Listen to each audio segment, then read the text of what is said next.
IPL 2026లో ఒక యువ batter బౌలర్లకు పీడకలగా మారాడు. 200కు పైగా స్ట్రైక్ రేట్, 700కు పైగా పరుగులు, ప్రపంచస్థాయి బౌలర్లను కూడా సిక్సర్లతో చితక్కొట్టాడు. అలాంటి వైభవ్ సూర్యవంశీ ఇప్పుడు ఇండియా ఏ తరఫున శ్రీలంక ఏ, ఆఫ్ఘనిస్తాన్ ఏ బౌలర్లపై ఎందుకు పెద్ద స్కోర్లు చేయలేకపోతున్నాడు? ఇది పిచ్ సమస్య, బౌలర్ల ప్రతిభ, లేదా మనం ఐపీఎల్ ప్రదర్శనను ఎక్కువగా అంచనా వేశామా? ఈ వీడియోలో అన్ని కోణాలను విశ్లేషిద్దాం. ముందుగా ఐపీఎల్ గురించి మాట్లాడుకుందాం. ఐపీఎల్లో ఎక్కువ మ్యాచ్లు ఫ్లాట్ పిచ్లపై జరిగాయి. చిన్న బౌండరీలు, బ్యాటింగ్కు అనుకూలమైన పరిస్థితులు, అలాగే బౌలర్లకు కూడా దాడి చేయాల్సిన ఒత్తిడి ఉంటుంది. అలాంటి పరిస్థితుల్లో వైభవ్ అద్భుతంగా ఆడాడు.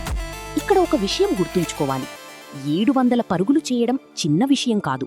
అంటే అతనికి టాలెంట్ లేదని ఎవరూ చెప్పలేరు. టాలెంట్ ఉంది, షాట్ మేకింగ్ ఉంది, పవర్ ఉంది, ఫియర్లెస్ యాటిట్యూడ్ ఉంది. కానీ ఇండియా ఏ క్రికెట్ ఐపీఎల్ లాంటిది కాదు. ఇక్కడ బౌలర్లు మీ వికెట్ తీసుకోవడానికే వస్తారు, రన్స్ కంట్రోల్ చేయడానికి కాదు. ఇక్కడ పిచ్లు కూడా కొంచెం స్లోగా ఉంటాయి, బౌన్స్ అసమానంగా ఉంటుంది, స్వింగ్ కూడా ఎక్కువగా ఉంటుంది. అంతేకాకుండా ప్రతి బౌలర్ మీ బలహీనతను టార్గెట్ చేస్తాడు. ఐపీఎల్లో ఒక బ్యాటర్ మీ మీద దాడి చేస్తే ఫీల్డింగ్ రిస్ట్రిక్షన్స్ వల్ల ఇండియా ఏలో బౌలర్లు ఓపికగా ప్లాన్ అమలు చేస్తారు. అందుకే వైభవ్కు వచ్చిన స్టార్ట్లను పెద్ద ఇన్నింగ్స్గా మార్చడం కష్టమవుతోంది.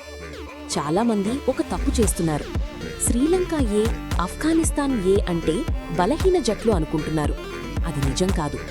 ఏ టీం క్రికెట్ అంటే అంతర్జాతీయ స్థాయికి ముందు చివరి మెట్టు. ఇక్కడ ఆడే బౌలర్లలో చాలామంది భవిష్యత్తులో తమ దేశాలకు ఆడే అవకాశముంది. వాళ్ళు వీడియో ఎనాలిసిస్ చేస్తారు, బ్యాటర్ బలహీనతలు గుర్తిస్తారు. అందుకే వైభవ్ లాంటి అటాకింగ్ బ్యాటర్ను కూడా కట్టడి చేయగలుగుతున్నారు. ఇప్పుడు అందరూ అడుగుతున్న ప్రశ్న, వైభవ్ కూడా పృథ్వీషాలాగే అవుతాడా? నిజానికి ఇద్దరిలో కొన్ని పోలికలున్నాయి. ఇద్దరూ చిన్న వయస్సులోనే సూపర్ స్టార్లయ్యారు. ఇద్దరికీ సహజమైన టాలెంట్ ఉంది. ఇద్దరూ బౌలర్లపై ఆధిపత్యం చూపించారు. కానీ పృథ్వీషా కెరియర్ మనకు ఒక పాఠం చెబుతుంది. టాలెంట్ ఒక్కటే సరిపోదు, టెక్నిక్ మెరుగుపడాలి, క్రమశిక్షణ ఉండాలి, ప్రతి ఫార్మాట్కు తగ్గట్టు ఆటను మార్చుకోవాలి. ప్రస్తుతం వైభవ్ కెరియర్ మొదటి దశలోనే ఉంది. కాబట్టి ఇప్పుడు పృథ్వీషాతో పోల్చడం చాలా తొందరపాటం. వైభవ్ సూర్యవంశీ ఫెయిల్ కాలేదు. అతను ప్రస్తుతం ఒక కొత్త పరీక్షను ఎదుర్కొంటున్నాడు.